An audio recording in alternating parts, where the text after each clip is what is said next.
Guys, this is Mobeen. We are talking about microbiology. The lecture today is about Staphylococci. In this lecture, we'll talk about the characteristics of the Staphylococci, and then in the next lectures, we'll talk about the diseases and then the management of those. Today, we will talk about high level, the diseases and the management, but we'll go in detail later on. So let's start. Staphylococci, this genre of bacteria, is based on the following common characteristics. These are spherical, gram-positive pathogens that lack endospores. They lack endospores and are catalase positive. These are catalase positive. Remember, streptococci were gram-positive, rounded, but catalase negative. Presence or absence of coagulase enzyme subdivides Staphylococci genus into more virulent Staphylococcus aureus, which is coagulase positive, and Staphylococcus epidermidis and Staphylococcus saprophyticus, which are coagulase negative. Now remember this as well, that Staphylococcus saprophyticus is Novobiocin resistant and Staphylococcus epidermidis is Novobiocin sensitive. These are the three medically important pathogens in this genre. Otherwise, there are 49 species and 27 subspecies in it, which we will not talk about. Let's look at the chart that places these pathogens on the gram-positive scale. As mentioned above, these are gram-positive cocci. These are catalase positive, so they go in this branch. And S. aureus is coagulase positive, so that separates out, while S. saprophyticus and S. epidermidis are coagulase negative. However, S. saprophyticus is Novobiocin resistant and S. epidermidis is Novobiocin sensitive. So while at the topic of genera and species, let's find out where these pathogens live on our body. So S. aureus is the normal flora of our nose, anterior nose or nares. And to some extent it is also found in our throat, but primarily the nose. This is why people who touch their nose while they're cooking, they're going to take S. aureus and put that in other areas and on other things, and then that can actually be transmitted. So be very careful not to touch nose when doing work. So the S. epidermidis is the normal flora of our skin. S. saprophyticus is actually the normal flora of the perineum of both men and the women. However, in women, it is also normal flora of their genital tract. This is why actually in young sexually active women, S. saprophyticus is a common cause of UTIs. This is the kind of UTI that we say honeymoon UTI, where a woman who recently gets married, of course, has some sexual interactions, probably more than the normal, and then comes back with UTI because the pathogens moved from her perineal area and from her genital tracts into the urethra, causing the infection. Now remember, on the gram-positive culture, you would see that the staphylococci usually grow in grape-like clusters. They can be found in twos or threes, but usually irregular grape-like colonies are formed by these pathogens. These are usually opportunistic pathogens, but they do cause infections of skins, bones, heart, urinary tract, spleen, prosthesis, and wounds. Remember that most virulent species is the coagulase positive. Which one was that? The Staphylococcus aureus. This is the most virulent. The other are less virulent species. This virulence or this damage actually becomes even more bad when the pathogen becomes methicillin resistant or antibiotic resistant.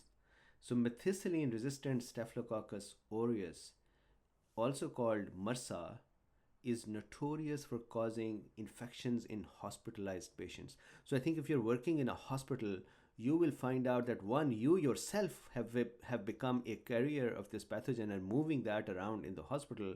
And secondly, you will see that majority of the infections, a lot of infections in the hospitalized patients are going to be because of the Mrsa Staphylococcus aureus.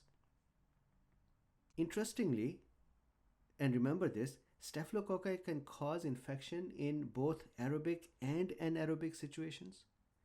They can cause infection at higher temperatures, and they can grow in high salt concentrations. They're found to be growing even up to 10% of the sodium chloride solutions. Where other pathogens normally go belly up, the other pathogens die, these can survive. Let's now study the morphology of these bugs. Keep in mind that our primary focus to understand the bug is the Staphylococcus aureus. So many of the morphological structures may just be unique to Aureus, but that is what we really want to be talking about as well. So these are, as we discussed before, these are spherical, non-motile, they don't have legs to walk with, irregular grape-like colonies forming pathogens. Their size usually ranges from 0.5 to 1.5 micrometers.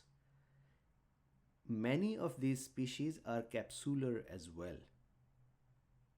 These pathogens also form a biofilm or a slime layer around them. This biofilm helps them stick to catheters and tissues, which also, while also helping them escape phagocytosis. So this is very important. This is why when you get a question that what are the pathogens which are sticking to the catheter or in the area of the catheter, there is an infection or there is pain and then there is fever, you should think about staphylococci. Some important proteins these bugs possess are to tunnel through the tissue. And what are those? Hyaluronidases, which break down proteoglycans, staphylokinases, don't forget this, to break down fibrin clots, proteases to break down proteins, and lipases to break down lipids and fats. The lipases are the ones due to which these pathogens become capable of infecting the sebaceous glands. Now let's look at the wall and the membrane of these pathogens. So these are, I'm only going to discuss the medically important parts of these layers or the coverings of the pathogen.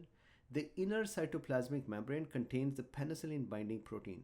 Now this protein, we call it penicillin-binding protein because penicillin binds with this protein and disrupts the function of this protein. This penicillin-binding protein actually functions to secrete the peptidoglycans which make the cell wall. So it is actually a synthesizing cell wall synthesizing protein to which the penicillins come and bind and they disrupt the function of this protein, which causes the cell wall peptidoglycan not to be formed correctly, and those structural gaps, the defects in the cell wall, then cause the pathogen to be damaged and break down. Now, here's the fun thing. Methicillin-resistant bugs alter their penicillin-binding protein, this protein to which the penicillin binds. This altered structure of the protein makes it penicillin-resistant. Although the penicillin-binding protein's function stays the same, it still makes a cell wall, but penicillin cannot bind to it anymore. So the penicillin cannot disrupt the function of this protein, and the pathogen becomes resistant to penicillin. Now also remember that once a pathogen becomes resistant to penicillin, it becomes resistant to all beta-lactam antibiotics. What does that mean? That means penicillins will not work on it, synthetic penicillins will not work on it, cephalosporins are not going to work on it, and carbapenems are not going to work on it. Now here is the other fun thing. The pathogen becomes beta-lactam resistant or penicillin resistant or methicillin resistant only when it acquires a gene called MECA gene. Without that, the pathogen does not become penicillin resistant. Continue to talk about the cell membrane and the cell wall. So after the cell membrane, outside of that is the cell wall. Cell wall is composed of peptidoglycans. These are the peptidoglycans that are manufactured by the penicillin binding proteins. Peptidoglycans can act as endotoxins. Inside the peptidoglycan or attached to the peptidoglycan or even attached to the plasma membrane are teichoic acids and lipoteichoic acids as well. These teichoic acid and lipoteichoic acid are poorly immunogenic and they can trigger antibody response from our immune system. So let's continue discussing the structure. The next thing in the structural discussion is the surface adhesion proteins. These are really important proteins. They make this pathogen capable of sticking to other things or defending from our immune system. So let's look at these proteins. There's a large number of such surface proteins. These proteins help the pathogen bind to foreign material like catheters, splinters, etc. They also help them bind to the host's tissue like elastin and collagen and fibrinogen. And so they stick wherever they go. This is their quality. Staphylococci, these grapes, are sticky. Now, some of the proteins that are present, coagulase protein is actually used, to identify Staphylococcus aureus. It is only present on Staphylococcus aureus. It is actually a surface protein. This protein is also called clumping factor. It is the same thing as coagulase protein. And why is it called clumping factor? Because when the coagulase protein does its function, what it causes is it starts coagulating the factors around the pathogen, which allow the pathogens to become sticky, and they even clump with each other. They even stick to each other. This is why it is called clumping factor. Remember, coagulase binds to fibrinogen and converts it to insoluble fibrin. Another interesting protein is the protein A. And this is a funny protein. What it does is this. It binds to the Fc portion of IgG. So when it binds, it holds the IgG from its Fc portion. The phagocytes then do not attack this pathogen, or phagocytes are confused because ideally to opsonize a pathogen, and I hope you remember, opsonization means that complement and antibodies, they come and they coat on the surface of a pathogen, and then phagocytes come in and they say, oh, yummy, there are candies on this one, and they eat that pathogen. However, for opsonization, the antibody has to be attached to the surface through its antigen binding sites. So here, this clever pathogen, what it does is it actually connects to the antibody through the Fc portion, and antigen binding sites are sitting outward free. And so opsonization does not happen, and it helps them actually evade phagocytosis. Clever, isn't it? Now let's do something funny. Let's break this thing open like a walnut and look inside and see what kind of enzymes are sitting inside this pathogen. So there are many enzymes, but the important ones are here. Number one, exfoliatin. This is an exotoxin that can cause scalded skin syndrome. I'm sure that as soon as I said it, all those infections and the diseases are coming to your mind. So scalded skin syndrome is caused by exfoliatin, which is an enzyme present inside the grape, present inside the Staphylococcus. Then is the Enterotoxin-B. It causes food poisoning. And as soon as you eat food which has the exotoxin on it from the Staphylococcus, you would start vomiting and there'll be diarrhea, and just happens soon after eating the food. So that is a Enterotoxin-B. And then this is really important, toxic shock syndrome toxin 1, or TSST1. It is a super antigen. Remember the super antigens from the immune system, that these are the antigens that can bind to the immune system and just cause massive reaction. So they bind to the MHC2 class molecules on the antigen presenting cells. And once they bind, they create a massive immune reaction, and the cells start producing interleukin 1, the cytokines of interleukin 1, interleukin 2, tumor necrosis factor, and then these in turn can even cause a toxic shock. Now remember this, in mensurating women, almost 100% of the cases of the toxic shock are because of the staphylococci that are growing on tampons. So tampons that are left in place for a long period of time no pun intended there, these will be causing the staphylococci to grow, and then the staphylococci would penetrate the vaginal walls, enter the tissue and the blood system, and that is where the immune response would occur and toxic shock syndrome would appear. Toxic shock would happen. Then there is one more very clever protein that these pathogens produce. They produce beta-lactamases as an enzyme and secrete it out. These beta-lactamases, as the name is saying, they can bind with penicillin or beta-lactam antibiotics and break their beta-lactam ring.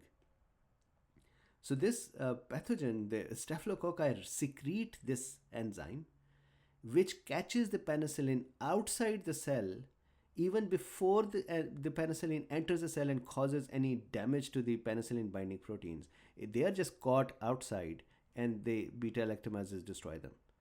So this is like the enemy is destroyed outside the castle even before it had a chance to come in. So while we've talked about the morphology and the enzymes, let's look at some important concepts about these three pathogens. Number one, keep this in mind, early prosthetic infections.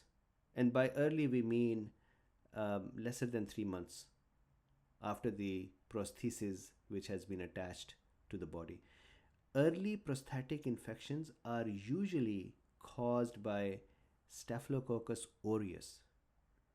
And late prosthetic infections, that is after 3 months of the prosthesis attachment, the infections are usually by Staphylococcus epidermidis.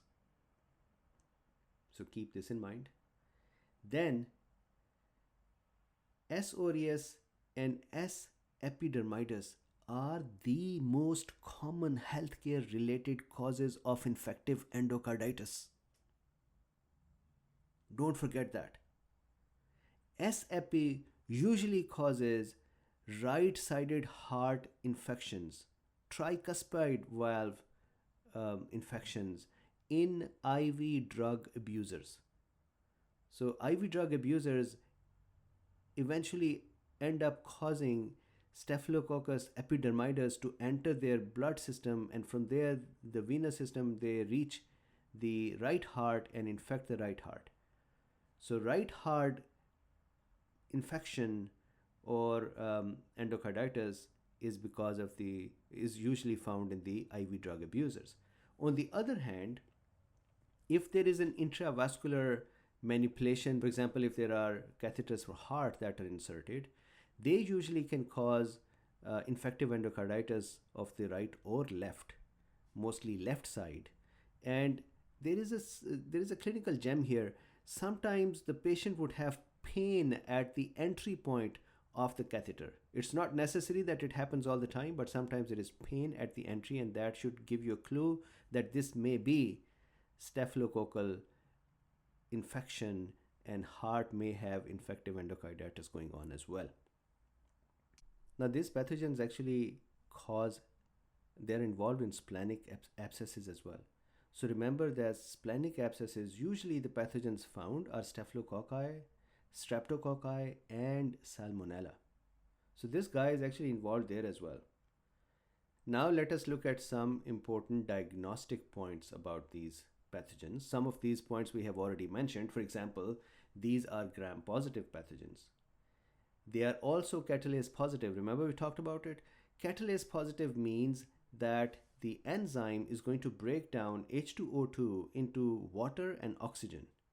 So what you do is you rub a wire loop on the bacterial colony and then dip that wire loop in the H2O2, and you would see bubbles rising from the wire loop, which would tell you that the pathogen is catalase positive. These are beta hemolytic on blood agar, and this is what is important. S. aureus makes white to golden colonies on sheep blood agar, and the more golden the colony, the more virulent the pathogen. So if you look at the S. aureus and the colony is whitish in color, it may be less virulent, but if it is golden in color, it is more virulent. And as we discussed before, Staphylococci, especially Aureus, is coagulase positive as well. So what it does is it converts fibrinogen to fibrin. Fibrin in turn helps build walls around the pathogen and even walls in the abscesses. And that makes it difficult for phagocytosis. Plus it allows the pathogen to be trapped inside the abscess and stay put there and stay safe there. So test for the presence of coagulase. How do you do that test? So what you do is you put the pathogen in plasma. There are 2 tubes and you put the pathogen in the plasma. If the pathogen is coagulase positive, plasma would coagulate, and when you tilt the tube, plasma would be sitting in there as if it is frozen. It is coagulated and clotted. But if the pathogen is not coagulase positive, then the plasma would actually make its surface equal or even parallel to the earth, which is a normal behavior of fluids. Now remember, I keep saying it, coagulase negative pathogens are usually less virulent, and coagulase positive, which is S. aureus, is more virulent. So how do we differentiate between S. epi and S. saprophyticus? We talked about it before as well. I remember it this way. I say that the pathogen with the tree sap loves the novel biology thing. So the tree sap is the S. saprophyticus, and that loves the novel bio thing, that is Novobiocin resistant. So S. saprophyticus is Novobiocin resistant. S. Epidermidis is Novobiocin sensitive.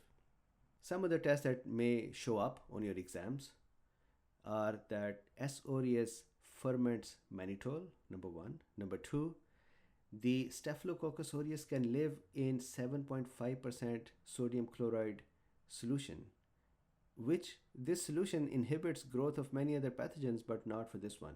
So that is an important one. So here is the high level management approach to the pathogen. If the pathogen is penicillin sensitive, which is a very tiny fraction, maybe 10%, even in the community acquired Staphylococcus, not in the hospital, even in the community acquired Staphylococci, they are methicillin resistant or penicillin resistant. But let's say you found a species which is penicillin sensitive. In this case, of course, then you would give penicillin. Or you can give semi-synthetic penicillins like methicillin, naphthalene, oxacillin, dicloxacillin. Of course, you can use other beta-lactam antibiotics as well, for example, cephalosporins and carbapinins. Now, if the species that you found is methicillin resistant, if it is a Mrsa species, then you have a couple of choices here. Of course, you cannot use penicillins or beta-lactam antibiotics. You're going to use something else. So question is now, are you going to give something which is oral, or are you going to give something which is IV? If you are deciding for oral antibiotics, in that case you can give sulfamethoxazole trimethoprim, keeping in mind the allergies, or tetracyclines like doxycycline, clindamycin, minocycline, linezolid. And for the IV route, vancomycin is the best choice. An alternative to vancomycin for the IV route are daptomycin, tigecycline, and linezolid. Now here is a clinical gem. Remember, vancomycin covers both penicillin resistant and penicillin sensitive pathogens. So you can't go wrong with that.